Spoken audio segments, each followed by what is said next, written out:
नमस्कार। और देखिए, पिछली क्लास में मैंने आपको कंप्यूटर के बारे में बहुत सारी चीज़ें मैंने बताई थी।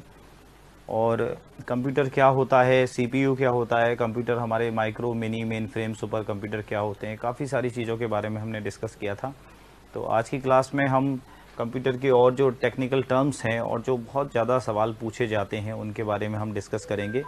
पहला कंप्यूटर इंडिया में कब आया, वर्ल्ड का पहला कंप्यूटर कौन सा था, ऐसी कई सारी बातों के बारे में हम बात करेंगे।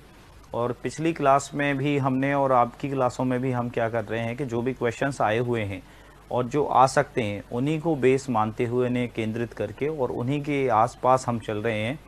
तो मैं आशा करता हूं कि लगभग जितना भी हमारा ये पोर्शन है उसमें आपको बहुत ज़्यादा लाभ मिलेगा। इसे बाहर कहीं नहीं जाए, इसका सिलेबस इसका भी ध्यान रखा हुआ है कि सिलेबस भी इसका वास्ट होता है, तो सारे के सारे क्वेश्चंस आपको मिल जाएंगे। तो अब हम स्टार्ट करेंगे। कुछ एक टेक्निकल टर्म्स मैंने आपको बताई थी, इंपॉर्टेंट फुल फॉर्म्स जो मैंने अभी तक पढ़ाया था आपको, सुपर कंप्यूटर वगैरह ये सारी चीज़ें मैंने आपको बताई थी। पिछली क्लास में मैंने आपको बताया था कि हमारे micro computer, mini computer, main frame computer, super computer, ये मैंने आपको बताए थे। और इसमें विश्व का पहला सुपर कंप्यूटर कौन सा था, ये CDC 6600 1964 में ये आया था। कंट्रोल डेटा कॉरपोरेशन अमेरिका ने बनाया था। अभी जो वर्तमान में जो है वो कौन सा है, अपना समिट है। ओक रिज नेशनल लैब जो अमेरिका में है उसके द्वारा ये बनाया गया, IBM कंपनी द्वारा। इंडिया की अगर हम बात करें तो परम 8000 मैंने आपको पूरी स्टोरी बताई थी कैसे बना था, सीडेक संस्थान की कैसे स्थापना हुई, विजय भटकर और उनकी टीम ने कैसे ये बनाया था। प्रत्युष जो है वो वर्तमान में अपना सबसे फास्टेस्ट सुपर कंप्यूटर है। 8 जनवरी 2018 को इसको लॉन्च किया गया था। ये चीज़ें मैं पिछली क्लास में आपको बता चुका हूँ। कुछ एक इसमें टेक्निकल टर्म्स हैं, उनका हम देख लेते हैं एक बार। सीडेक संस्थान जो थी 1988 में पुणे में इसकी स्थापना विजय भटकर और उनकी टीम द्वारा की गई थी, जब परम 8000 सुपर कंप्यूटर को बनाने का काम स्टार्ट हुआ था। तो सीडेक का फुल फॉर्म पूछता है, तो सीडेक का फुल फॉर्म होता है centre for development of advance computing. ये आपको याद रखना है, ये छोटी छोटी जो टेक्निकल टर्म्स हैं ये कभी कभी पूछी जाती हैं एग्जाम में। तो centre for development of advanced computing, ये किसका फुल फॉर्म है, सीडेक का। और सीडेक संस्थान कहाँ पे है, पुणे में है। सीडेक संस्थान की स्थापना कब हुई, 1988 में हुई। यहीं पे आपका इंडिया का पहला सुपर कंप्यूटर जो था परम 8000, वो कहाँ पे बनाया गया था, सीडेक में बनाया गया था। और सीडेक की स्थापना का श्रेय किसको जाता है, विजय भटकर नामक जो हमारे वैज्ञानिक थे उनको जाता है, विजय भटकर और उनकी टीम को जाता है। यहीं पे परम 8000 सुपर कंप्यूटर इंडिया का पहला सुपर कंप्यूटर बनाया गया था। तो आपको याद रखना है centre for development of advanced computing, ये सीडेक का फुल फॉर्म होता है। 1988 में पुणे में इसको बनाया गया था। इसके बाद IBM जो कंपनी है जिसने ओक रिज नेशनल लैब, अभी मैंने आपको बताया था ORNL में समिट नाम का सुपर कंप्यूटर बनाया गया है। IBM बहुत पुरानी कंपनी है और काफ़ी फेमस कंपनी है। तो इसका फुल फॉर्म ये पूछ लेते हैं। अमेरिका में इसका हेडक्वार्टर है। इंटरनेशनल बिजनेस मशीन, ये आपको याद रखना है कि IBM का फुल फॉर्म क्या होता है, इंटरनेशनल बिजनेस मशीन्स। इसके बाद इंटेल कंपनी जो फर्स्ट आपका आया था, इंटेल 4004, पहला जो माइक्रो प्रोसेसर था आपका कौन सा था, इंटेल 4004 ये था। किसने बनाया था, मूरे नाम के वैज्ञानिक ने बनाया था। तो इंटेल का फुल फॉर्म क्या है, इंटीग्रेटेड इलेक्ट्रॉनिक्स, ये आप ध्यान रखें। इंटेल का फुल फॉर्म होता है इंटीग्रेटेड इलेक्ट्रॉनिक्स। और इसका हेडक्वार्टर कहाँ पे है, सांता क्लारा कैलिफोर्निया में है। अब ये सवाल भी पूछ लिया जाता है कि वर्ल्ड की सिलिकॉन वैली किसे कहा जाता है। तो वर्ल्ड में सिलिकॉन वैली किसको के नाम से जो जाना जाता है वो कौन सा है, कैलिफोर्निया है। अमेरिका में जो है कैलिफोर्निया, उसको कहा जाता है सिलिकॉन वैली। और भारत की सिलिकॉन वैली किसको कहा जाता है, इंडिया में अगर हम बात करें तो भारत की जो सिलिकॉन वैली है वो उसको किसको कहा जाता है, बेंगलोर को कहा जाता है ना। बेंगलुरु जो है, अभी इसका नाम क्या है, बेंगलुरु, ये है, इसको कहा जाता है क्या, सिलिकॉन वैली भारत की। और ये किसकी है, वर्ल्ड की सिलिकॉन वैली अगर कहा जाता है तो किसको कहा जाता है, कैलिफोर्निया को कहा जाता है। कैलिफोर्निया वर्ल्ड में सिलिकॉन वैली के नाम से जानी जाती है। और इंडिया की सिलिकॉन वैली किसे कहा जाता है, बेंगलुरु जो है अपना, वहाँ उसको कहा जाता है। जितनी भी IT कंपनीज वगैरह मोस्टली कहाँ पे हैं, वो बेंगलुरु में है, इसलिए उसे सिलिकॉन वैली कहा जाता है। तो आपको याद रखना है कि इंटेल का फुल फॉर्म होता है इंटीग्रेटेड इलेक्ट्रॉनिक्स, जिसका हेडक्वार्टर कहाँ पे है, सांता क्लारा कैलिफोर्निया में, अमेरिका में है, और वर्ल्ड की सिलिकॉन वैली के नाम से कैलिफोर्निया जानी जाती है। भारत की जो सिलिकॉन वैली है वो क्या है, बेंगलुरु को कहा जाता है। और पहला जो माइक्रो प्रोसेसर वर्ल्ड में बना था वो इंटेल कंपनी ने बनाया था, इंटेल 4004 मूरे नाम के वैज्ञानिक ने बनाया था। इसके बाद सीडीसी जो है वो कंपनी, वो कहाँ पे है, कंट्रोल डेटा कॉर्पोरेशन, ये कहाँ पे है, अमेरिका में है, यूएस में। और इसके फाउंडर कौन हैं, सीमूर क्रे। इन्हें क्या है, सुपर कंप्यूटर का जनक भी माना जाता है। ये आप ध्यान रखें कि सीमूर क्रे जो है, क्रे सुपर कंप्यूटर आते हैं, तो सुपर कंप्यूटर का जनक जो माना जाता है वो कौन माना जाता है, सीमूर क्रे। ठीक है ना, ये आप ध्यान रखें, सुपर कंप्यूटर ये जनक इन्हें कहा जाता है। तो पहला सुपर कंप्यूटर जो बनाया था सीडीसी 6600 1964 में, 1964 में किसने बनाया था, कंट्रोल डेटा कॉर्पोरेशन ने बनाया था। तो आपसे पूछा जाए कि सीडीसी का फुल फॉर्म क्या होता है, तो कंट्रोल डेटा कॉर्पोरेशन इसका फुल फॉर्म होता है। और सीडीसी संस्थान ने ही, इसने कंपनी ने बनाया था पहला सुपर कंप्यूटर वर्ल्ड का, सीडीसी 6600 1964 में। इसकी स्थापना की थी सीमूर क्रे ने। ठीक है ये। इसके बाद में आईआईटीएम ने क्या बनाया, आईआईटीएम ने प्रत्युष नाम का सुपर कंप्यूटर हमारा बनाया है। ये वाला जो सुपर कंप्यूटर है प्रत्युष, जो 8 जनवरी 2018 को, तो ये किसने बनाया है, आईआईटीएम ने बनाया है। आईआईटीएम का फुल फॉर्म होता है Indian institute of tropical metrology. ये कहाँ पे है, ये पुणे में है। ये आप ध्यान रखें, Indian institute of tropical metrology Pune में है ये। नेक्स्ट इसके बाद में ये बहुत बार पूछा गया है कि प्रथम इलेक्ट्रॉनिक कंप्यूटर कौन सा था। फर्स्ट इलेक्ट्रॉनिक कंप्यूटर, तो पहला इलेक्ट्रॉनिक कंप्यूटर जो है वो कौन सा है, ये है। फर्स्ट इलेक्ट्रॉनिक कंप्यूटर कौन सा है, ENIAC है। ENIAC का फुल फॉर्म पूछा जाता है, कई बार पूछा गया है ENIAC का फुल फॉर्म। तो ENIAC का फुल फॉर्म जो है वो आप ध्यान रखें कि ENIAC का फुल फॉर्म क्या होता है। ENIAC का फुल फॉर्म होता है electronic numerical integrator and computer, not calculator, है ना। कहीं कहीं पे कैलकुलेटर भी आता है, तो वो मैं आपको बता दूंगा कि कहाँ पे कैलकुलेटर आता है और कहाँ पे कंप्यूटर आता है। तो इसका होता है electronic numerical integrator and computer. क्या होता है इसका full form, electronic numerical integrator and computer. ये 1945 में आया था, पहला इलेक्ट्रॉनिक कंप्यूटर था। मोस्ट इंपॉर्टेंट सवाल है, पूछा जाता है कि पहला इलेक्ट्रॉनिक कंप्यूटर कौन सा था, तो वो कौन सा था, ENIAC था। कब आया, 1945 में आया था। ठीक है ना, ये ध्यान रखें, फर्स्ट इलेक्ट्रॉनिक कंप्यूटर। दूसरा आता है फर्स्ट कमर्शियल कंप्यूटर, जो था प्रथम व्यापारिक कंप्यूटर जो है, प्रथम व्यापारिक कंप्यूटर जिसे हम कहते हैं फर्स्ट कमर्शियल कंप्यूटर, वो कौन सा है अपना, ये है यूनिवैक। यूनिवैक जो है वो क्या है, पहला व्यापारिक कंप्यूटर है, universal automatic computer, universal automatic computer. और पहला मेन फ्रेम कंप्यूटर भी है, ये फर्स्ट मेन फ्रेम कंप्यूटर है। और पहला मिनी कंप्यूटर कौन सा था अपना, PDP-8 था। तो ये आप ध्यान रखें, यूनिवर्सल ऑटोमेटिक कंप्यूटर। ये पूछा जाता है कि फर्स्ट कमर्शियल कंप्यूटर कौन सा था, तो वो यूनिवैक था। ठीक है ना, फर्स्ट इलेक्ट्रॉनिक कंप्यूटर ENIAC था और प्रथम जो कमर्शियल कंप्यूटर था वो था यूनिवैक। इसके बाद एडवैक, एडसेक जो कंप्यूटर हैं, इनके भी फुल फॉर्म पूछे जाते हैं। फर्स्ट जनरेशन के कंप्यूटर हैं, ये प्रथम पीढ़ी के कंप्यूटर हैं, तो इनका फुल फॉर्म भी आपको आना चाहिए। एडवैक जो है उसका फुल फॉर्म होता है इलेक्ट्रॉनिक, D से क्या बनता है आपका, डिस्क्रीट, V से वेरिएबल, और A से ऑटोमेटिक कंप्यूटर। डिस्क्रीट, ये है electronic discrete variable automatic computer. एडवैक का फुल फॉर्म होता है electronic discrete variable automatic computer. दोबारा से आप सुन लें, electronic discrete variable automatic computer, ये आपको याद रखना है। इसके बाद एडसेक कंप्यूटर जो होता है उसका फुल फॉर्म होता है electronic delay storage automatic calculator. अब आपको यहाँ पे ये ध्यान रखना है कि एडसेक जो है उसमें C का मीनिंग क्या होता है, कैलकुलेटर होता है, नॉट कंप्यूटर। बाकी सब में कंप्यूटर होगा, यूनिवैक में, ENIAC में, एडवैक में, सब में कंप्यूटर है। एडसेक में क्या है, electronic delay storage automatic calculator है। तो ये ध्यान रखें कि एड सेक में क्या होता है, लास्ट में सी का मीन्स क्या होता है, कंप्यूटर नहीं होता, कैलकुलेटर होता है।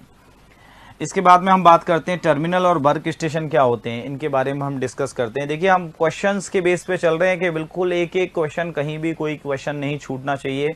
हमारी फर्स्ट प्रायोरिटी पे ये है कि जितने पॉसिबल क्वेश्चन बन सकते हैं किसी टॉपिक में, तो साथ के साथ हम क्वेश्चंस को लेके चल रहे हैं। तो टर्मिनल क्या होता है, एक नेटवर्क के अंतर्गत इनपुट तथा आउटपुट से संबंधित कार्य करने वाली डिवाइस को टर्मिनल कहा जाता है। नेटवर्क के अंतर्गत का मीनिंग होता है कि जैसे मान लीजिए क्या है कि अगर कोई नेटवर्क का मीन्स क्या होता है कि दो या दो से ज्यादा कंप्यूटर अगर आपस में जुड़े हुए हैं तो उनको क्या बोलेंगे, नेटवर्क कहते हैं उसको, है ना। ये ध्यान रखें कि दो या दो से ज्यादा कंप्यूटर अगर हैं कहीं पे तो उसको क्या कहेंगे, नेटवर्क कहते हैं उसको, ठीक है। तो टर्मिनल में क्या होता है कि जैसे एक कंप्यूटर है, ये कोई और कंप्यूटर है, ये कंप्यूटर है, ठीक है, डिवाइस जुड़ी हुई है किसी से, ये मेन आपका क्या है, सर्वर है ये कोई, और ये 1 2 और ये क्या है, ये। तो ये तीनों के तीनों क्या कहलाएंगे, ये टर्मिनल कहलाएंगे। ये आपका नेटवर्क है। नेटवर्क का मीन्स होता है, नेटवर्क का मीनिंग क्या होता है, दो या दो से ज्यादा, दो या दो से अधिक कंप्यूटरों के कनेक्शन को नेटवर्क कहा जाता है। तो अब यहाँ पे दो से ज्यादा कंप्यूटर कनेक्ट हैं तो ये नेटवर्क है। नेटवर्क के अंतर्गत इनपुट तथा आउटपुट से संबंधित करने वाली डिवाइस को, इनपुट और आउटपुट जो संबंधित कार्य करने वाली डिवाइस को क्या कहा जाता है, टर्मिनल कहा जाता है। प्रोसेसिंग करने वाली डिवाइस नहीं, यहाँ पे क्या दिया है, इनपुट और आउटपुट से संबंधित कार्य करने वाली। तो ये तो आपका सीपीयू है, ये यहाँ पे ये क्या है, ये आपका एक सीपीयू मैंने आपको बताया था मेन फ्रेम में। तो ये मॉनिटर है, कीबोर्ड माउस है, monitor keyboard mouse, monitor keyboard mouse, मतलब क्या है, ये काम यहाँ पे होगा और डेटा कहाँ पे सेव होगा, यहाँ पे होगा। तो इनपुट आप कीबोर्ड माउस से कर रहे हो, आउटपुट किससे कर रहे हो, मॉनिटर से देख रहे हो।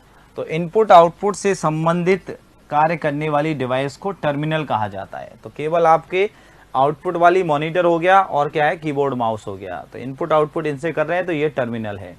सीपीयू को टर्मिनल नहीं कहा जाता, ये ध्यान रखें आप, ठीक है ना। ये वर्क स्टेशन जो है एक सिंगल यूजर कंप्यूटर है जिसका प्रयोग मुख्यतः लैन के अंतर्गत सर्वर के रूप में किया जाता है। वर्क स्टेशन का मतलब क्या होता है कि एक ऐसा सिंगल कंप्यूटर होता है जिसका प्रयोग मुख्यतः लोकल एरिया नेटवर्क के अंतर्गत सर्वर के रूप में किया जाता है। अब जैसे ये सर्वर है, ये एक लैन का मतलब होता है एक लाइन में कंप्यूटर जुड़े हुए हैं, आपस में छोटी सी जगह में कंप्यूटर जुड़े हुए हैं।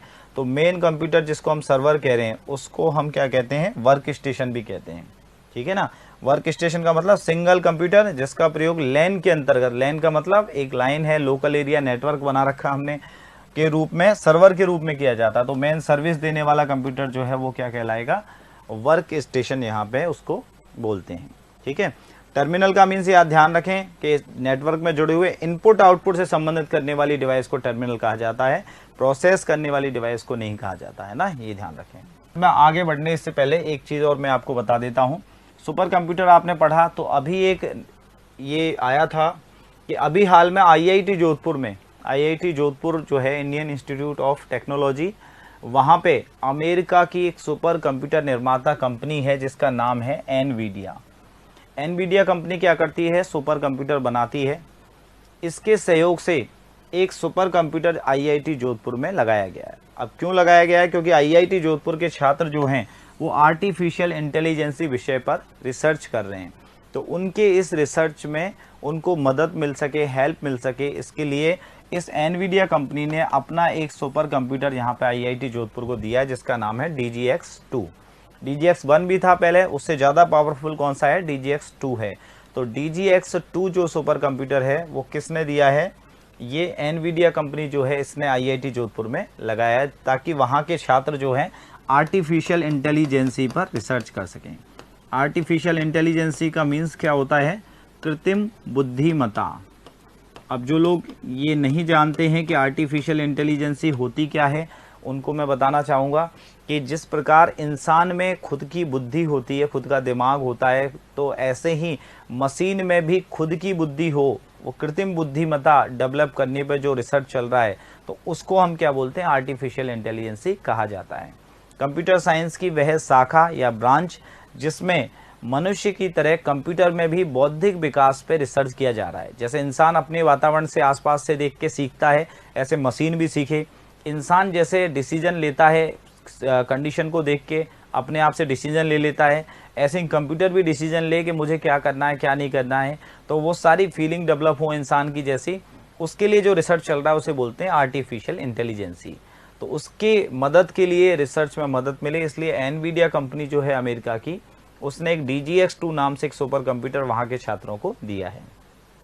अब क्वेश्चन क्या बन सकता है? क्वेश्चन ये बन सकता है कि अभी हाल में IIT जोधपुर में एक सुपर कंप्यूटर लगाया गया है, उसका नाम क्या है?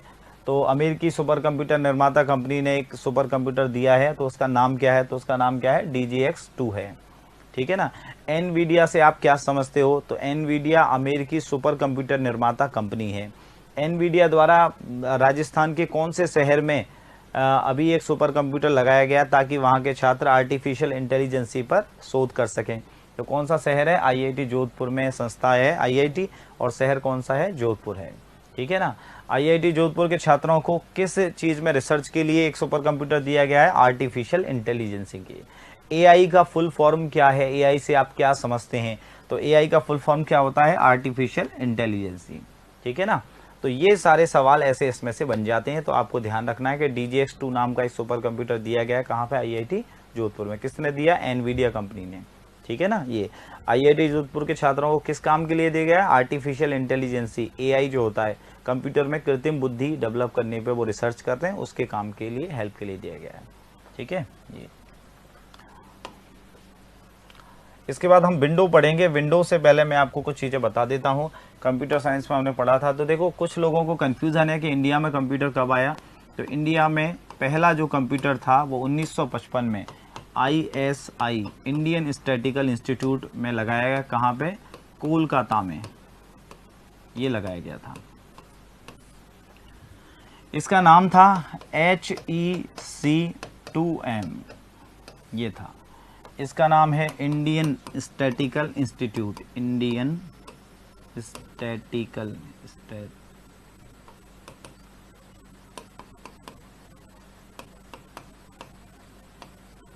इसे हिंदी में हम बोलते हैं भारतीय सांख्यिकी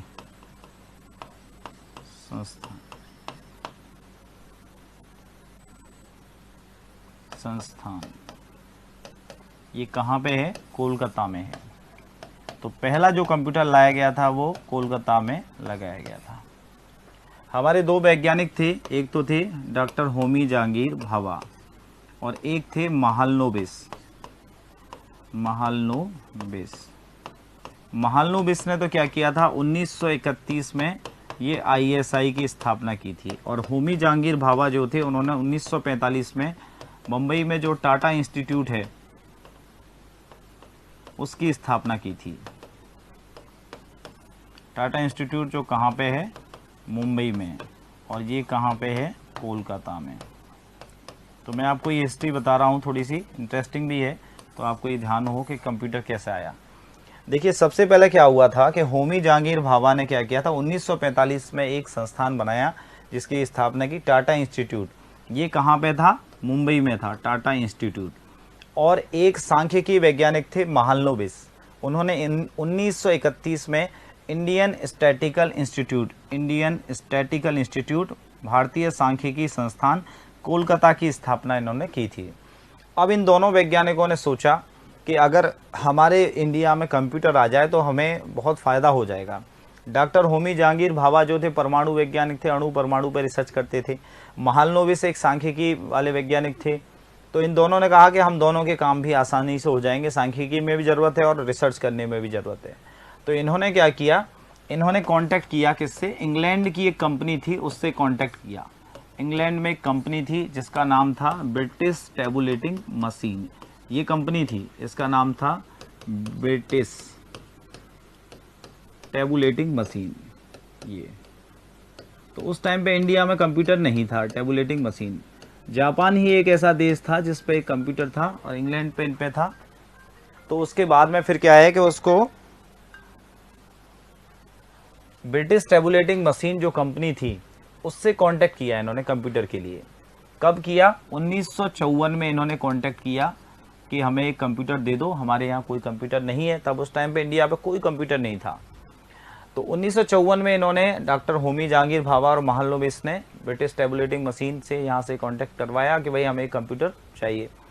तो इन्होंने बीटीएम मशीन कंपनी जो थी इंग्लैंड की, इन्होंने कहा ब्रिटिश टैबुलेटिंग मशीन कंपनी वालों ने कि भाई हम कंप्यूटर दे तो सकते हैं, पर उसको इंस्टॉल करना, उसको कंट्रोल करना, उसके बारे में कोई चीज़ हम आपको नहीं बताएंगे। अब इन्होंने क्या किया, हम कंप्यूटर दे सकते हैं बस केवल। तो यहाँ से इन्होंने क्या किया, इंग्लैंड 2 वैज्ञानिक भेजे, रॉय और मजूमदार नाम के। ये 2 वैज्ञानिक इन्होंने यहाँ से क्या किया, इनको भेजा। कब? दिसंबर 1954 में ये, और कहाँ पे गए? इंग्लैंड में गए। ये दोनों वैज्ञानिक भेजे कि वहाँ जाके कंप्यूटर आपको लेकर के आना है। अब इन दोनों वैज्ञानिकों ने क्या किया, ये जून में आए, उसके बाद में क्या है, दिसंबर में गए, तो उसके बाद जनवरी, फरवरी, मार्च, अप्रैल, मई, जून, 6 महीने बाद जून में ये क्या है, जून में 1955 में अपने यहाँ पे इंडिया वापस आए। और इन्होंने क्या किया, 6 महीने तक जब वो कंप्यूटर उन्होंने बनाया तो उसके नोट्स तैयार किए, उसको सीखा कैसे इंस्टॉल करते हैं, कैसे काम करते हैं, ऐसे करके इन्होंने ये सीखा। और फिर उसके बाद में इंडियन स्टैटिकल इंस्टीट्यूट में जुलाई 1955 में पहली बार कंप्यूटर को स्थापित किया गया, जिसका नाम था HEC-2M। ये कंप्यूटर था, पहला कंप्यूटर जो इंडिया में आया था। HEC का मतलब क्या होता है, Hollerith electronic computer, Hollerith electronic computer. आप कहीं पे भी इसको देखेंगे तो आपको ये मिलेगा। वैसे आपको ढूंढना मुश्किल हो जाता थोड़ा सा, क्योंकि लोग इतना ज़्यादा डीप में इसको नहीं पढ़ पाते हैं। और इसका नाम क्या है, मॉडल 2। तो ये पहला कंप्यूटर था जिसे इंडिया में बाहर से ला करके लगाया गया था, ठीक है ना। और पहला कंप्यूटर इंडिया ने जो बनाया था वो कौन सा था, टिफरेक बनाया था 1960 में, जो मेन फ्रेम कंप्यूटर था। और 1967 में बनाया गया था सिद्धार्थ कंप्यूटर, ECIL ने बनाया था 1967 में, पहला माइक्रो कंप्यूटर था। तो अगर इंडिया द्वारा बनाया गया कंप्यूटर पूछते हैं तो सिद्धार्थ कंप्यूटर आपको करना होता है। और इंडिया में जो पहला कंप्यूटर आया था वो कौन सा था, HEC-2M। कहाँ से आया, ब्रिटिश टैबुलेटिंग मशीन कंपनी थी इंग्लैंड की, वहाँ से लेके आए थे। और तब जाके इंडिया के भारतीय सांख्यिकी संस्थान कलकत्ता में इसको लगाया गया था, ठीक है ना। तो आप ध्यान रखें कि भारत में पहला कंप्यूटर कहाँ लगाया गया था, भारतीय सांख्यिकी संस्थान कोलकाता में लगाया गया था। पहला कंप्यूटर जो बाहर से लाके लगाया गया था उसका नाम क्या था, HEC-2M। HEC-2M ये पहला कंप्यूटर था। कहाँ से लेके आए थे, ब्रिटिश टैबुलेटिंग मशीन कंपनी से लेके आए थे, इंग्लैंड की कंपनी थी। HEC-2M का फुल फॉर्म होता है Hollerith electronic computer model number 2, ठीक है ना। और रॉय और मजूमदार इसको लेके आए थे। लोगों को कंफ्यूज होता है कि कौन लाया, क्या किया, तो मैंने आपको बता दिया कि इन्होंने इनिशियल स्टेज में इन्होंने काम स्टार्ट किया था, भाभा और महालनोबिस ने, इन्होंने ही कहा था। लेने कौन गया था, रॉय और मजूमदार लेके आए थे। कहाँ लगाया, भारतीय सांख्यिकी संस्थान में, जुलाई 1955 में लगाया गया था। तो बहुत सारे स्टूडेंटों ने कहा कि हमें कन्फ्यूज़न होता है, तो उनका कन्फ्यूज़न मिटाने के लिए ये चीज़ मैंने आपको बताई है। स्टूडेंट इधर उधर बुक्स में देखते हैं, कोई नेट पे देखता है, कोई ब्लॉग पे देखता है, उनको सबको कन्फ्यूज़न होता है कब आया, कैसे आया, किसने बनाया। तो ये आपका मैंने एक कन्फ्यूज़न मिटा दिया है कि इंडिया में पहला कंप्यूटर कैसे आया, ठीक है ना। और पहला कंप्यूटर इंडिया का कौन सा था जो इंडिया ने खुद ने बनाया था, वो कौन सा था, सिद्धार्थ कंप्यूटर। कब बना था, 1967 में। किसने बनाया, ECIL ने, इसने बनाया था, ठीक है ना। ये आपको ध्यान रखना है। अब बात कर लेते हैं विंडोज़ ऑपरेटिंग सिस्टम की। तो विंडोज़ ऑपरेटिंग सिस्टम जो है इम्पोर्टेंट पार्ट है आपकी जूनियर अकाउंटेंट और उसके लिहाज से भी है, और कई सारे एग्जामों में आता है, ठीक है ना। तो काफ़ी सारे जितने भी एग्ज़ाम होते हैं उसमें विंडोज़ जो है वो पूछा जाता है। तो सबसे पहले हमें समझना होता है कि ऑपरेटिंग सिस्टम क्या है, इसको हमें समझना है। ऑपरेटिंग सिस्टम क्या चीज़ है कि आप कंप्यूटर लेके आते हो बाहर से। जैसे मान लीजिए हम क्या किया, हमने क्या किया, बाहर से कंप्यूटर लाए और कंप्यूटर को हमने क्या किया, अपने घर पे लगा लिया। ये कंप्यूटर है, तो बाहर से हमने कंप्यूटर लेके अपने घर पे हमने लगा दिया। अब हमारे पास में दो तरीके होते हैं। एक तरीका तो होता है हम क्या करें, ब्रांडेड कंप्यूटर लाएं, और एक तरीका होता है हम कंप्यूटर बनवाएं, असेंबल्ड कंप्यूटर होता है। ब्रांडेड कंप्यूटर में क्या होता है कि आपके सारे पार्ट्स सबके जोड़ जाड़ के और उसमें ऑपरेटिंग सिस्टम डाल के तैयार कंप्यूटर आपको दिया जाता है। असेंबल्ड में क्या होता है, आप पार्ट्स को कनेक्ट करवाते हो, उसमें ऑपरेटिंग सिस्टम डालते हो, सॉफ्टवेयर डलवाते हो। तैयार करवाना तो असेंबल्ड होता है, और बना हुआ किसी ब्रांडेड कंपनी का लेके आना उसे क्या कहते हैं, ब्रांडेड कंप्यूटर कहते हैं। असेंबल्ड थोड़ा सस्ता पड़ता है क्योंकि उसके पार्ट्स को आप जोड़ते हैं, और ब्रांडेड में ब्रांड का नाम का फ़र्क पड़ता है। अब क्या होता है कि जब आप ये माने कि कंप्यूटर जब हमने तैयार करना है तो हमने मॉनिटर लिया, कीबोर्ड माउस लिया, सीपीयू जो है ये, इसको हम क्या बोलते हैं, कैबिनेट कहते हैं। ये कैबिनेट, ये कैबिनेट है। कैबिनेट मतलब ये जो डब्बा दिख रहा है आपको, इसको क्या बोलते हैं, कैबिनेट बोलते हैं। इस कैबिनेट के अंदर सीपीयू, रैम, रोम, प्रोसेसर, सब सारी चीज़ें इसमें ये होती हैं कैबिनेट के अंदर। अब पहला सॉफ्टवेयर जो इसमें डाला जाता है जिससे इस कंप्यूटर में जान आ जाए, उसे कहते हैं ऑपरेटिंग सिस्टम। जब भी आपने कंप्यूटर बना लिया, पूरा पार्ट्स जोड़ लिए, तो पहला सॉफ्टवेयर जो डालोगे उसमें जान लाने के लिए उसे क्या कहते हैं, ऑपरेटिंग सिस्टम कहते हैं उसको। ऐसा नहीं है कि आप पहला सॉफ्टवेयर आप एमएस वर्ड डाल दें, एमएस ऑफिस डाल दें, जैसे आपने कहा कि ऑफिस डाल दें, विंडो मीडिया प्लेयर डाल दें, वीएलसी प्लेयर डाल दें, ये डाल दें, टैली का सॉफ्टवेयर आप डाल दें, फोटोशॉप डाल दें। ये सारे सॉफ्टवेयर अगर आप पहले डालोगे तो कंप्यूटर नहीं चलेगा। क्यों नहीं चलेगा, क्योंकि ये सारे के सारे क्या हैं, एप्लीकेशन सॉफ्टवेयर हैं। ये क्या है, एप्लीकेशन सॉफ्टवेयर हैं, और ये सारे सॉफ्टवेयर तभी काम करेंगे जब सिस्टम में कोई ना कोई ऑपरेटिंग सिस्टम होगा। अब ऑपरेटिंग सिस्टम क्या होते हैं, जैसे डॉस है, विंडोज़ है, इसके अलावा क्या है आपका लाइनेक्स है, और इसके अलावा क्या है, यूनिक्स है, मैक ऑपरेटिंग सिस्टम है। तो ऐसे कई ऑपरेटिंग सिस्टम ये होते हैं, ठीक है ना। इसके मैंने बताया आपको, यूनिक्स है, और क्या है, लाइनेक्स है, मैक ऑपरेटिंग सिस्टम है। कई सारे ऑपरेटिंग सिस्टम आपके इसमें ऐसे होते हैं। ऑपरेटिंग सिस्टम का मीनिंग क्या होता है, यह एक ऐसा सिस्टम सॉफ्टवेयर है, सॉफ्टवेयर अभी हम पढ़ेंगे आगे। यह एक ऐसा सिस्टम सॉफ्टवेयर है जिसका उपयोग एक कंप्यूटर के अंतर्गत उपलब्ध सभी संसाधनों का नियंत्रण एवं प्रबंधन करने के लिए किया जाता है। कंप्यूटर में जितने भी संसाधन हैं, रिसोर्सेज हैं, सबको मैनेज करना है, कंट्रोल करना है, उसका काम कौन करता है, ऑपरेटिंग सिस्टम करता है। सिस्टम सॉफ्टवेयर जो सिस्टम को सपोर्ट करे, सिस्टम के कामों को चलाने के लिए जरूरी हो, उसे क्या कहते हैं, ऑपरेटिंग सिस्टम है। ऑपरेटिंग सिस्टम हार्डवेयर एवं यूज़र के मध्य एक इंटरफेस प्रदान करता है। ये आपका क्या है, ये कंप्यूटर है, और यहाँ पे क्या है आपका, ये कोई यूज़र है, तो इसके बीच में आपका क्या है, ऑपरेटिंग सिस्टम है। ऑपरेटिंग सिस्टम ये भी तय करता है कि इंसान जो कमांड दे रहा है, यूज़र जो कमांड दे रहा है, उसको हार्डवेयर से कैसे काम करवाना है, कैसे एग्जीक्यूट करवाना है, कैसे पूरा करवाना है, तो वो काम कौन करता है, ऑपरेटिंग सिस्टम का काम होता है। तो यूज़र और कंप्यूटर के बीच में एक योजक कड़ी, एक इंटरफेस कौन बनाता है, ऑपरेटिंग सिस्टम बनाता है। अब हम लोग क्या सोचते हैं कि विंडोज़ ऑपरेटिंग सिस्टम है, क्योंकि बहुत से लोग क्या है, विंडोज़ पे काम करते हैं, उन्हें ऐसा लगता है कि विंडोज़ ही ऑपरेटिंग सिस्टम है, जबकि क्या है, डॉस भी ऑपरेटिंग सिस्टम है, यूनिक्स भी, लाइनेक्स भी है, मैक भी है। तो ये सब टाइप हैं। मोस्टली लोग क्या है, विंडोज़ पे इसलिए काम करते हैं क्योंकि ये बहुत ज़्यादा ईजी है, यूज़र फ्रेंडली है, इसलिए इसमें क्या है, GUI फैसिलिटी मिलती है। कौन सी मिलती है, GUI, graphical user interface facility मिलती है, जिसके आसानी से आप काम कर सकते हो, इसलिए लोग इसी को मानते हैं। इससे पहले कौन सा चलता था, डॉस चलता था, डिस्क ऑपरेटिंग सिस्टम। ये दोनों के दोनों सिंगल यूज़र ऑपरेटिंग सिस्टम होते हैं, और ये दोनों जो होते हैं, ये वाले, ये होते हैं multi user operating system. Unix और लाइनेक्स जो होते हैं वो क्या होते हैं, मल्टी यूज़र ऑपरेटिंग सिस्टम होते हैं, ठीक है ना। मैक ऑपरेटिंग सिस्टम जो होता है वो किस में आता है, एप्पल के कंप्यूटरों में चलता है, एप्पल कंप्यूटर्स में ये चलता है। ये महंगा आता है और इसका फुल फॉर्म होता है मैसिंटोस। ये मैक ऑपरेटिंग सिस्टम ये एप्पल के लैपटॉप या कंप्यूटर जो आते हैं उसमें चलता है। तो आप ये ध्यान रखें कि ऑपरेटिंग सिस्टम का मीनिंग क्या है, कि एक ऐसा सिस्टम सॉफ्टवेयर जो कंप्यूटर को कंट्रोल करता है, मैनेज करता है, और यूज़र और हार्डवेयर के बीच में एक इंटरफेस का काम करता है, ठीक है ना।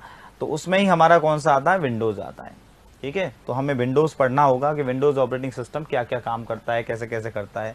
ऑपरेटिंग सिस्टम का मीन्स आप ये मान लें कि शरीर में, बॉडी में, ह्यूमन बीइंग की बॉडी में जैसे आत्मा होती है, ऐसे ही कंप्यूटर की आत्मा कौन होता है, ऑपरेटिंग सिस्टम होता है। आत्मा नहीं तो इंसान कोई काम नहीं करेगा, ऐसे ही ऑपरेटिंग सिस्टम नहीं है तो कंप्यूटर सिस्टम भी काम नहीं करेगा। सबसे पहले कंप्यूटर ब्लैक बॉक्स होता है, उसमें ऑपरेटिंग सिस्टम डालो, चाहे वो डॉस हो, विंडोज़ हो, यूनिक्स हो, लाइनक्स हो, मैक हो, कोई भी हो।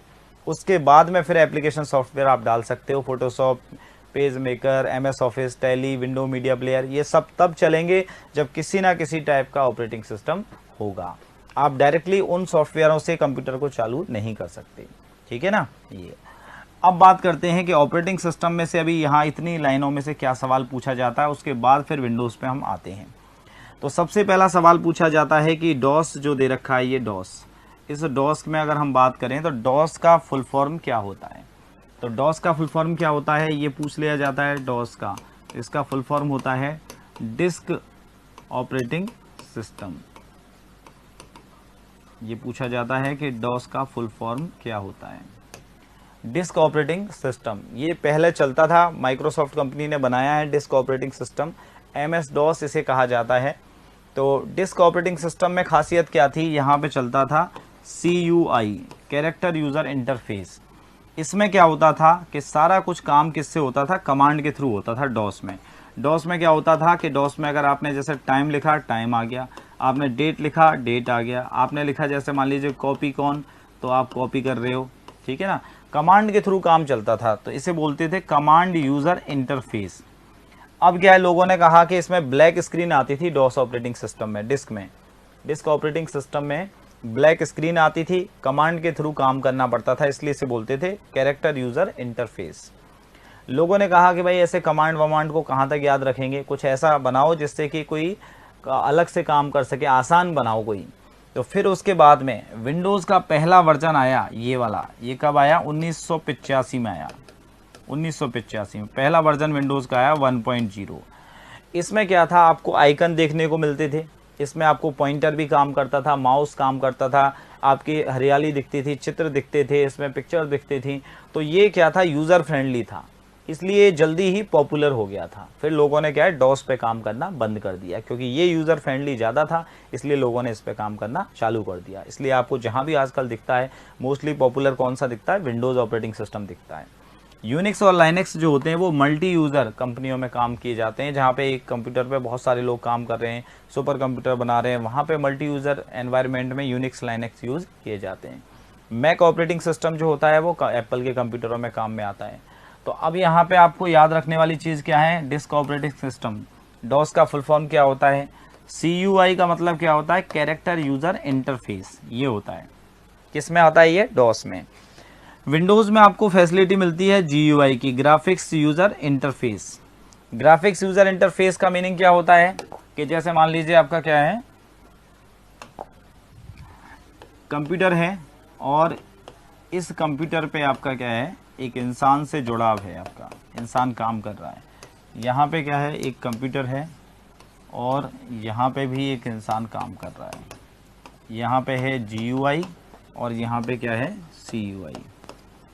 ये होता है डॉस और यहाँ पे क्या होता है, विंडोज़ होता है, ये ठीक है ना। यहाँ पे होता है डॉस और यहाँ पे क्या होता है, विंडोज़ होता है। यहाँ पे क्या है, किसके थ्रू काम चलता है, कमांड्स के थ्रू काम चलता है ये, इसलिए इसको क्या बोला जाता है, इसे बोलते हैं character user interface. Character user interface ये कहा जाता है। और यहाँ पे क्या होता है, काम होता है किसके थ्रू, ग्राफिक्स के थ्रू होता है, पॉइंटर यूज़ किया जाता है माउस का, तो इसे बोलते हैं graphical user interface.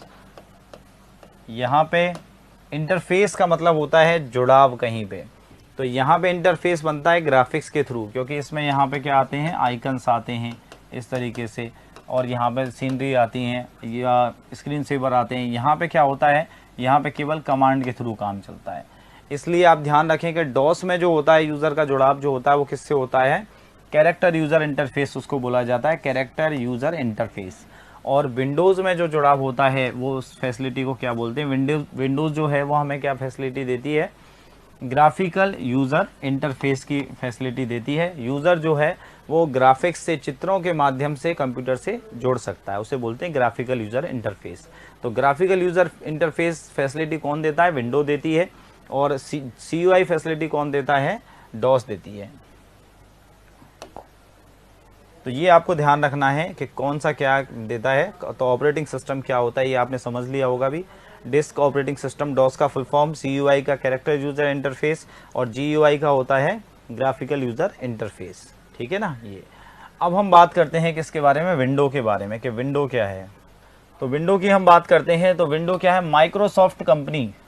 Microsoft company द्वारा प्रदान किया गया एक ऑपरेटिंग सिस्टम है। माइक्रोसॉफ्ट कंपनी क्या करती है?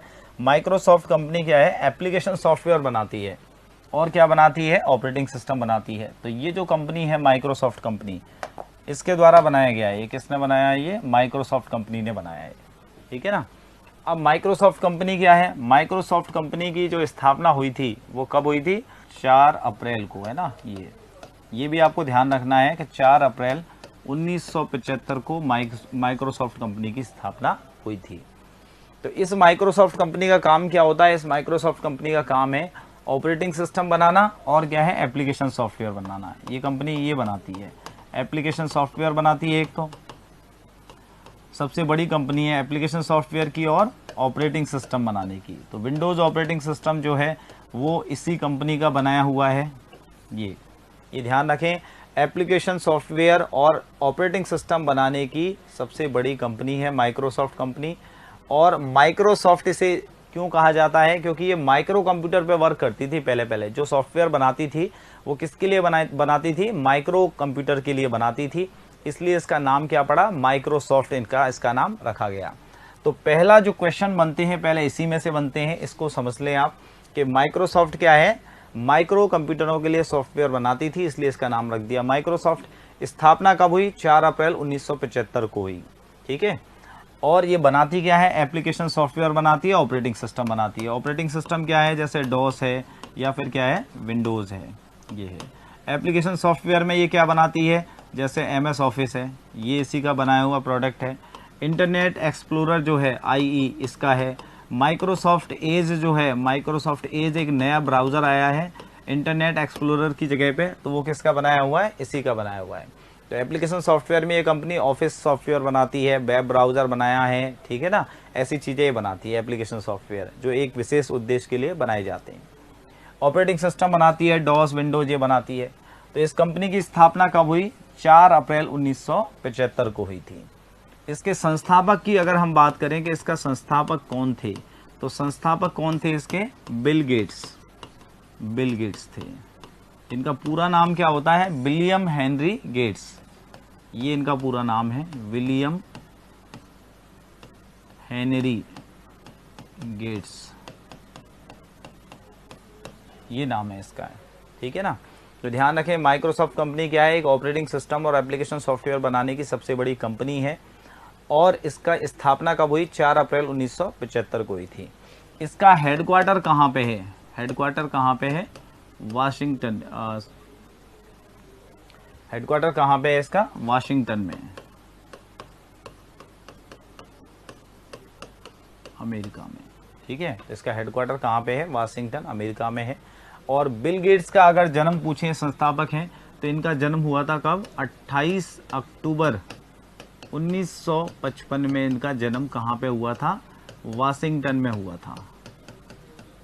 ये बिल गेट्स जो थे उनका जन्म हुआ था 28 अक्टूबर 1955 को वाशिंगटन में, जिन्होंने इस कंपनी की स्थापना की। तो आप आइडिया लगाइए कि 1955 में बिल गेट्स का जन्म हुआ और 1975 में उन्होंने ये कंपनी बना दी। तो 20 साल के बिल गेट्स ने माइक्रोसॉफ्ट की स्थापना की थी।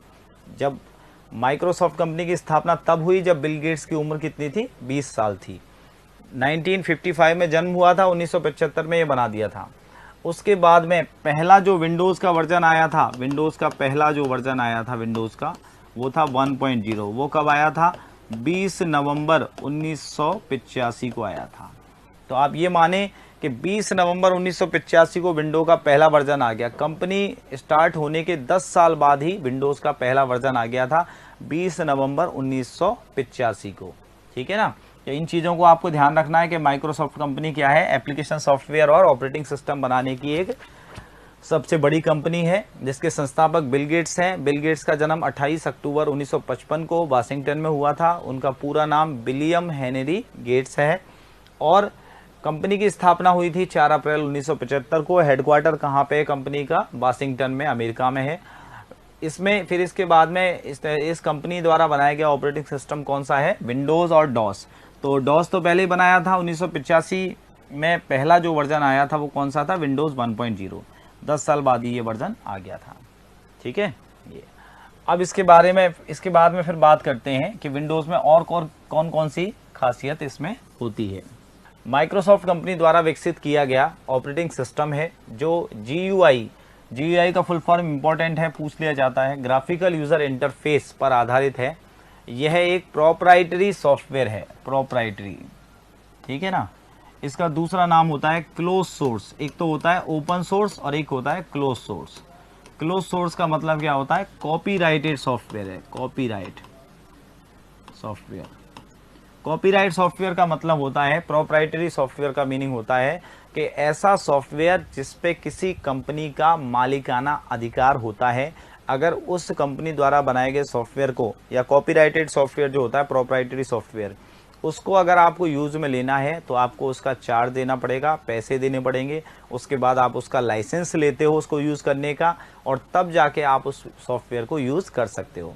इट मीन्स अगर आपको माइक्रोसॉफ्ट का कोई भी प्रोडक्ट लेना है, चाहे वो विंडोज़ है, MS ऑफिस है या कुछ भी है, तो आपको पैसे चुकाने पड़ेंगे, उसका लाइसेंस लेना पड़ेगा, तब जाके काम करना पड़ेगा।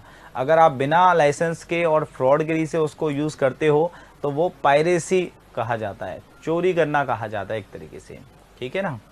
ये जो है विंडोज़ यूज़र फ्रेंडली है। यूज़र फ्रेंडली का मतलब इसमें काम करना यूज़र को बहुत आसान है। एक छोटा बच्चा भी माउस को हिलाएगा, करेगा, पॉइंटर से काम करेगा, तो बहुत इजी है इसमें। डॉस में हर काम कमांड से होता था, कमांड नहीं आती तो काम नहीं कर सकते। यहाँ पे पॉइंटर को क्लिक करोगे, फोल्डर खुलेंगे, खुल जाएंगे, स्क्रीन सेवर भी चलेंगे, ठीक है, इमेजेस भी होती हैं, कई सारे गैजेट्स भी होते हैं। तो यूज़र फ्रेंडली है कुल मिला के, ये ध्यान रखें आप। बहुत आसान है काम करना विंडो पे। पॉपुलर है क्योंकि विंडो आसान है काम करना, इसलिए पॉपुलर भी है। तो इसमें क्या होता है कि विंडो बहुत ज़्यादा पॉपुलर है। डॉस से, इनसे सबसे क्या है, ऑपरेटिंग सिस्टम ये सबसे ज़्यादा पॉपुलर है क्योंकि यूज़र फ्रेंडली है, आसानी से काम कर सकते हैं, इसलिए पॉपुलर भी है। अब बात करते हैं सबसे ज़्यादा यूज़ किया जाने वाला ऑपरेटिंग सिस्टम है। अब जो ऑपरेटिंग सिस्टम यूज़र फ्रेंडली है या पॉपुलर है वो क्या है, सबसे ज़्यादा यूज़ भी किया जाएगा, ठीक है। ये इसके बाद में हम बात करते हैं विंडो के एडिशंस की। तो विंडो के जो एडिशंस हैं वो आपको याद रखने हैं, और किस किस एडिशन में कौन कौन सा काम होता है। हल्का सा एक ओवरव्यू आपको रखना है। मोस्टली तो मैं कहता हूं कि आपको क्या करना है कि जो फर्स्ट वर्जन है और सेकंड वर्जन जो होते हैं वो याद रखने हैं, बट फिर भी आपको क्या है, थोड़ी थोड़ी सी चीज़ें, कुछ एक चीज़ें आपको आनी चाहिए इसमें कि कौन कौन सी चीज़ें क्या क्या होती हैं, ठीक है ना। ये ध्यान रखना है आपको। तो देखो विंडोज़ के पहले तो आप वर्जन्स देखें कौन कौन से वर्जन होते हैं, है ना। ये तो पहला वर्जन जो है वो कौन सा है, विंडोज़ 1.0। ये वाला वर्जन कौन सा है, पहला वर्जन है। और लेटेस्ट वर्जन, लास्ट वाला वर्जन जो कौन सा है, विंडोज़ 10 है, ठीक है ना। पहला वर्जन कौन सा है, प्रथम संस्करण है विंडोज़ 1.0, और वो कब आया था, 20 नवंबर 1985 को आया था। तो ये वाला वर्जन जो है इसका आपको ध्यान रखना है, 20 नवंबर 1985 को ये वर्जन आया था, 20 नवंबर 1985। और ये वाला जो वर्जन है विंडोज़ 10, ये आया था 29 जुलाई 2015 को आया था। इन दोनों का तो आपको ध्यान रखना ही रखना है कि पहला फर्स्ट वर्जन कौन सा था, विंडोज़ 1.0, और वो आया था 20 नवंबर 1985 को। और लेटेस्ट वर्जन जो अभी चल रहा है वो कौन सा है, 29 जुलाई 2015 को आया था, विंडोज़ 10 आया था। इसके बाद में बीच वाले जो वर्जन है, जो जहाँ कहीं भी ऐसा लगता है कि कोई सवाल आ सकता है, इंपॉर्टेंट चीज़ हो सकती है, उसको मैंने यहाँ पे आपको पॉइंट आउट कर रहा हूँ। वैसे इतना ज़्यादा बीच में से कहीं कोई नहीं आता, पर फिर भी ये पूछता है तो पहला वर्जन कौन सा होता है वो पूछा जाता है, लास्ट वर्जन कौन सा है वो पूछा जाता है, और सबसे ज़्यादा पॉपुलर वर्जन कौन सा था, ये वाला वर्जन था, इसका ये पूछा जा सकता है कि सबसे पॉपुलर वर्जन कौन सा था, तो वो था विंडोज़ XP। और XP का फुल फॉर्म होता है एक्सट्रीम प्रोफेशनल। XP का फुल फॉर्म क्या होता है, एक्सट्रीम प्रोफेशनल, ये होता है। तो XP वर्जन जो था विंडोज़ का वो सबसे ज़्यादा पॉपुलर हुआ था, उसको सबसे ज़्यादा लोग यूज़ करते थे, क्योंकि उसमें क्या था, विजुअल इफेक्ट्स थे, CD अपने आप बन जाती थी, बिल्ट इन CD बर्निंग था, मीडिया ऑटो प्ले, CD लगाई अपने आप चालू हो जाती थी, है ना, काफ़ी सारी चीज़ें थी। तो विंडोज़ 1.0 पहला वर्जन था, वो कब आया, 20 नवंबर 1985 को आया। उसके बाद में विंडोज़ 2.0 आया। आपको बाकी के सन याद करने की ज़रूरत नहीं है। विंडोज़ 2.0 जो था उसमें क्या शुरुआत हुई थी, कंट्रोल पैनल जो आता है विंडोज़ में, जहाँ पे कंट्रोल पैनल एक चीज़ आता है आपके, वो कब स्टार्ट हुआ था, विंडोज़ 2.0 में स्टार्ट हुआ था।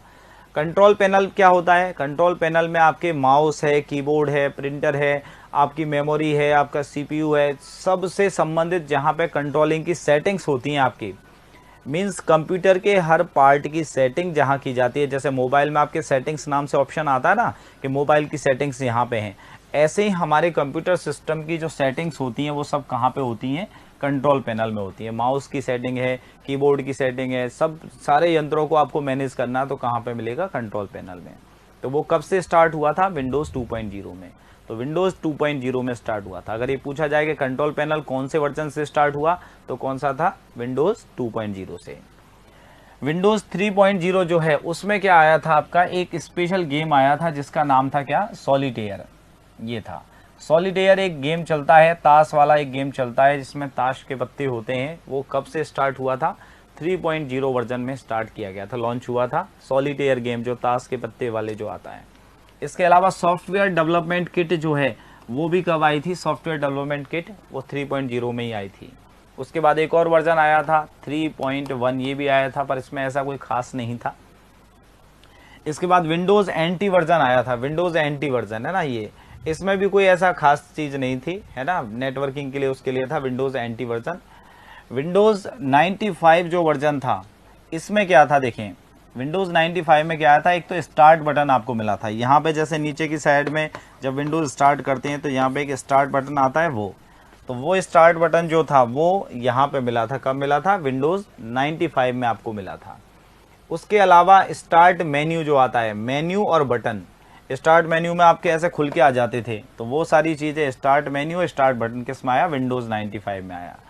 Plug and play, plug and play का मीन्स होता है कि आपने कुछ भी चीज़ जोड़ा और कुछ भी चीज़ को उसको जोड़ते ही वो क्या हो जाएगी, प्ले हो जाएगी। तो प्लग एंड प्ले वाली जो चीज़ थी वो कहाँ पे आई, प्लग एंड प्ले जो है वो कहाँ पे आया, विंडोज़ 95 में आया। ठीक है, तो विंडोज़ 95 में क्या आया, स्टार्ट बटन आया, स्टार्ट मेन्यू आया, उसके बाद में प्लग एंड प्ले वाली ये डिवाइस आई।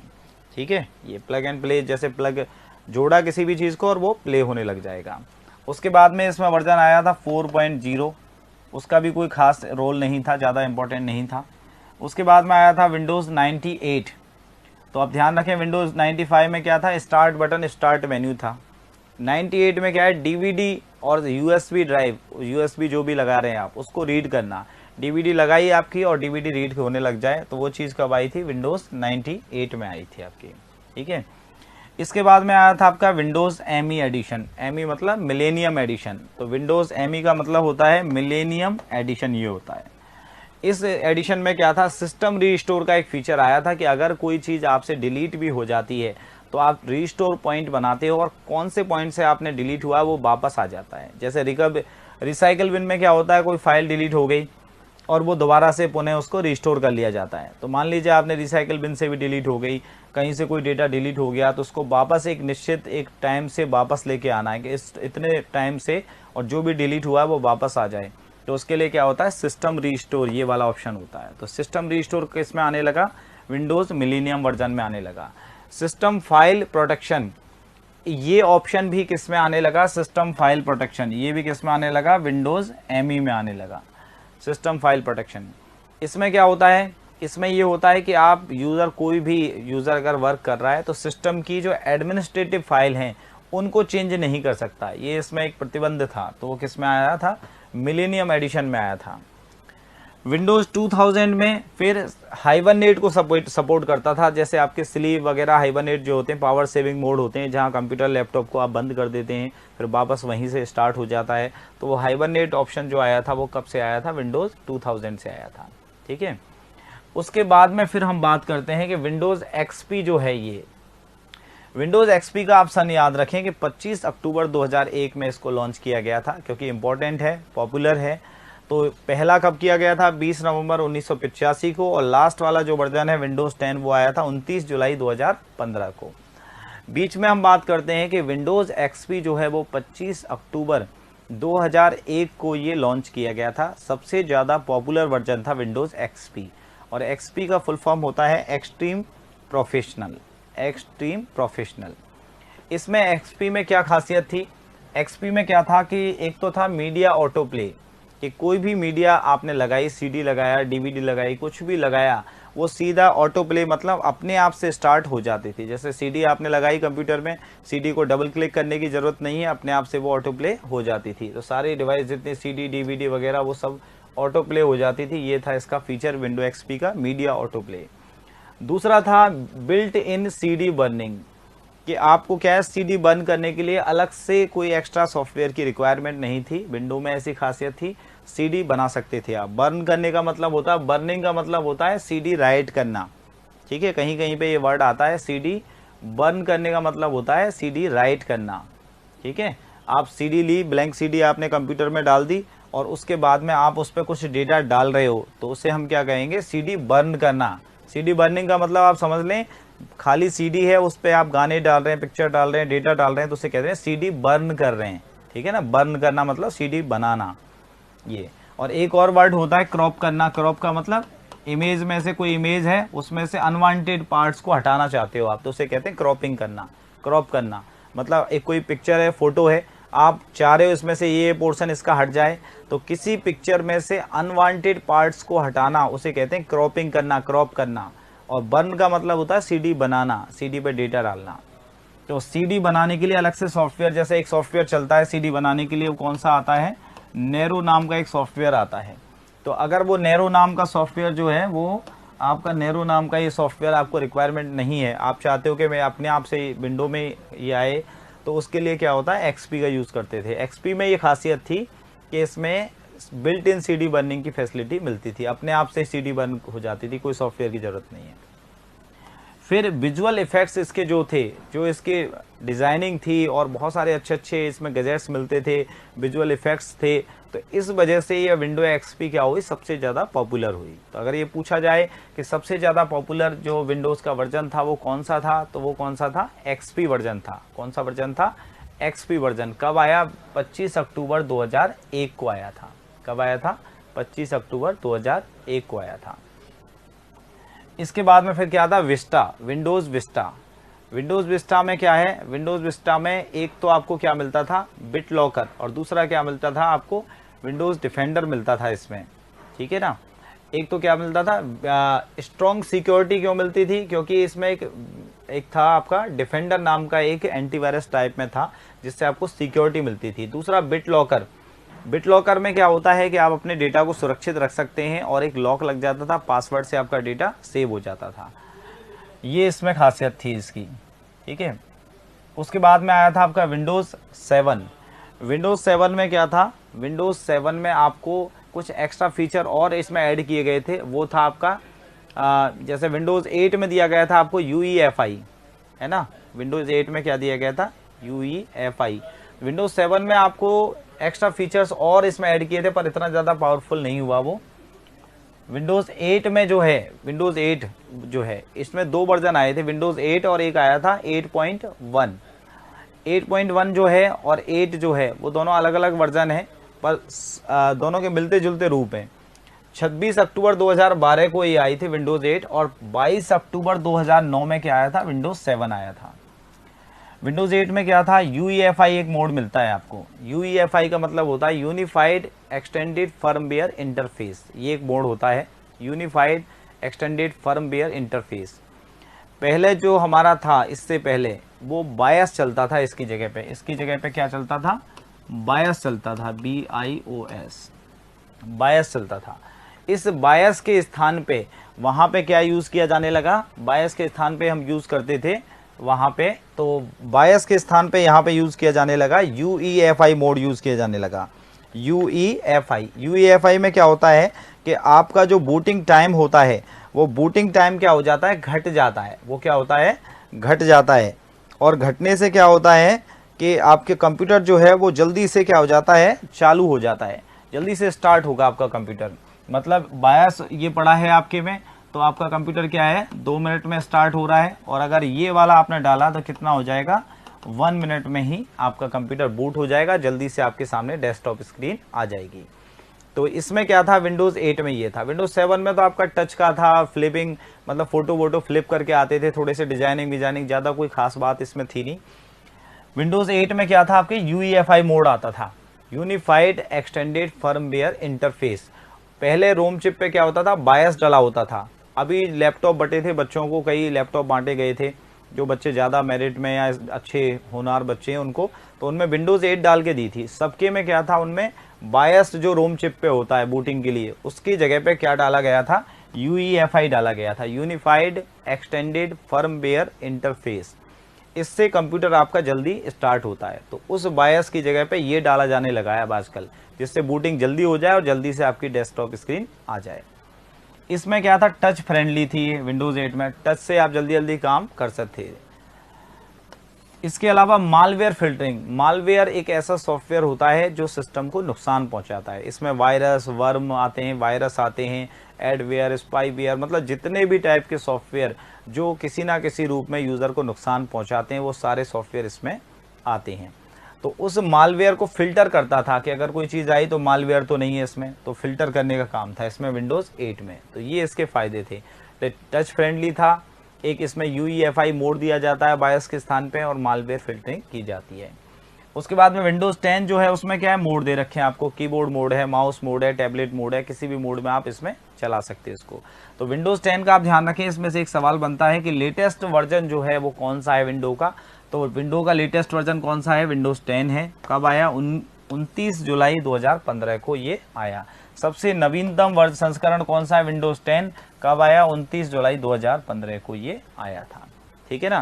तो इतनी सारी चीजें मैंने आपको विंडोज के वर्जन से, आप इसमें से सवाल क्या बनता है वो देखें कि इसमें से 3 गलत 3 सही आपको दे दिए जाएंगे, एक गलत दे दिया जाएगा कि निम्न में से विंडोज का सही वर्जन नहीं है, तो वो आपको टिक करना होता है। जैसे मान लीजिए ऐसे दे दिया कि विंडोज का 95 वर्जन है, 98 वर्जन है और 2000 वर्जन है, तो यहाँ पे आपको दे दिया 95, 98 और उसके बाद 97 और 2000।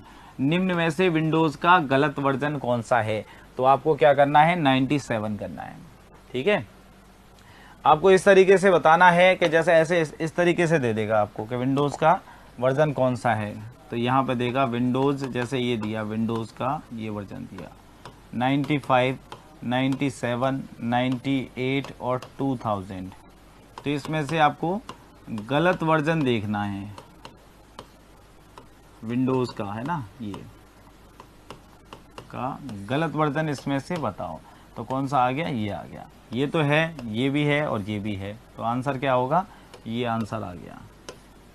तो विंडोज 95 वर्जन होता है, विंडोज 98 वर्जन भी होता है और 2000 वर्जन भी होता है, और वर्जन कौन सा नहीं है आपका, 97 वर्जन नहीं है। इसके अलावा आपसे ये पूछ सकता है कि ME से आप क्या समझते हैं, तो ME से आप क्या समझते हैं, मिलेनियम एडिशन, ये समझते हैं। ठीक है, विंडो का फुल फॉर्म पूछ लिया। XP से आप क्या समझते हैं, तो एक्सट्रीम प्रोफेशनल ये समझते हैं।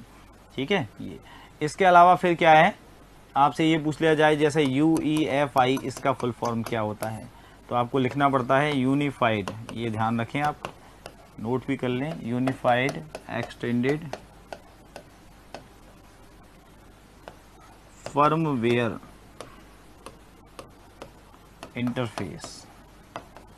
बूटिंग टाइम कम करने के लिए आजकल बायस के स्थान पर एक नया फर्मवेयर सॉफ्टवेयर रोम चिप पर डाला जाता है, उसे निम्न में से किस नाम से जानते हैं।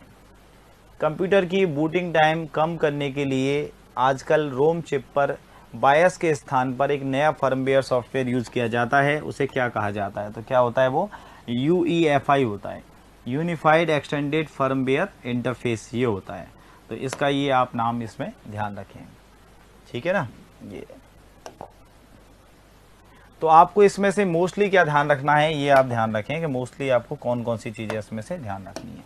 देखो, एक तो क्या करना है, ये रखना है विंडोज़ का, एक विंडोज़ 1.0 और एक क्या है, विंडोज़ 10 ये। तो विंडोज़ 10 कब आया? 29 जुलाई 2015 को आया। ठीक है। विंडोज़ 1.0 कब आया? 20 नवंबर 1985 को आया। विंडोज़ एक्सपी कब आया? 25 अक्टूबर 2001 को आया। ठीक है। तो ये सब चीज़ें इंपॉर्टेंट चीज़ें जो हैं आपको इसमें से ये ध्यान रखनी है। पहला वर्जन कौन सा था? विंडोज़ 1.0 कब आया? 20 नवंबर 1985 को आया। ठीक है। पॉपुलर वर्जन, सबसे ज़्यादा पॉपुलर वर्जन कौन सा था? पॉपुलर वर्जन था विंडोज़ एक्सपी। ये कब आया? 25 अक्टूबर 2001 को आया। और करंट सबसे लेटेस्ट वर्जन है, करंट मतलब ये क्या है? लेटेस्ट वर्जन जो है, लेटेस्ट वर्जन है विंडोज़ 10 कब आया? 29 जुलाई 2015 को आया। ठीक है ना। तो ये आपको, ये तो कम से कम आपको ध्यान रहना ही चाहिए। पहला वर्जन कब आया? 20 नवंबर 1985 को। सबसे लेटेस्ट वर्जन विंडोज़ 10 है, 29 जुलाई 2015 को आया। सबसे पॉपुलर वर्जन विंडो एक्सपी है। ठीक है ना। ये चीज़ें आपको क्या करना है? ध्यान रखनी है इसमें। तो मेरा ख्याल है कि आपको ये समझ में आ गया होगा। थोड़ा सा आपको ऐसा लगेगा कॉम्प्लेक्स, जो लोग नॉन टेक्निकल जो लोग होंगे ना, कंप्यूटर्स कभी नहीं पढ़ा है या कभी नहीं देखा है, तो उनको ऐसा लगेगा कि हाँ भाई कैसे क्या है। पर मेरी कोशिश ये है कि एक भी सवाल बाहर नहीं जाए, सारे सवालों के जवाब आपको इन क्लासेज में मिल जाएं, आपको इधर उधर नहीं भटकना पड़े, कहीं नहीं जाना पड़े। ठीक है ना। तो ये ध्यान रखें आप, क्योंकि मेरा जितना भी काफ़ी सालों का, जो भी 15-18 सालों का जो मेरा एक्सपीरियंस है, तो उसमें मुझे यही है कि कोई भी टॉपिक हम पढ़ें, उस टॉपिक को पढ़ने के बाद हम उसके क्वेश्चंस को सॉल्व कर सके तो हमारा पढ़ना सार्थक है। हमें ये लगना चाहिए कि हमने ये चीज़ पढ़ी तो इसमें से क्या क्या क्वेश्चन बन सकते हैं, क्या क्या क्वेश्चन आए हैं और कैसे हम सॉल्व कर सकते हैं। तो आप विश्वास रखिए, ये सारी स्लाइडें या जो भी चीज़ें वीडियोस आप देखेंगे, उसके बाद जब आप अपने पेपर को सॉल्व करने लगेंगे तो आपको लगेगा, कॉन्फिडेंट हो जाएंगे आप लोग, आपको लगेगा कि हाँ हमें बहुत कुछ आ गया है। ठीक है ना। ये जितने भी वीडियोस हैं, मेरी वीडियोस आप देखेंगे, उसके बाद में आप फिर पेपर को सॉल्व करेंगे तो आपको सवालों के आंसर आपके अपने आप आपको पता चल जाएंगे, आप करते जाएंगे सवालों को फिर ये। ठीक है। Okay, thank you.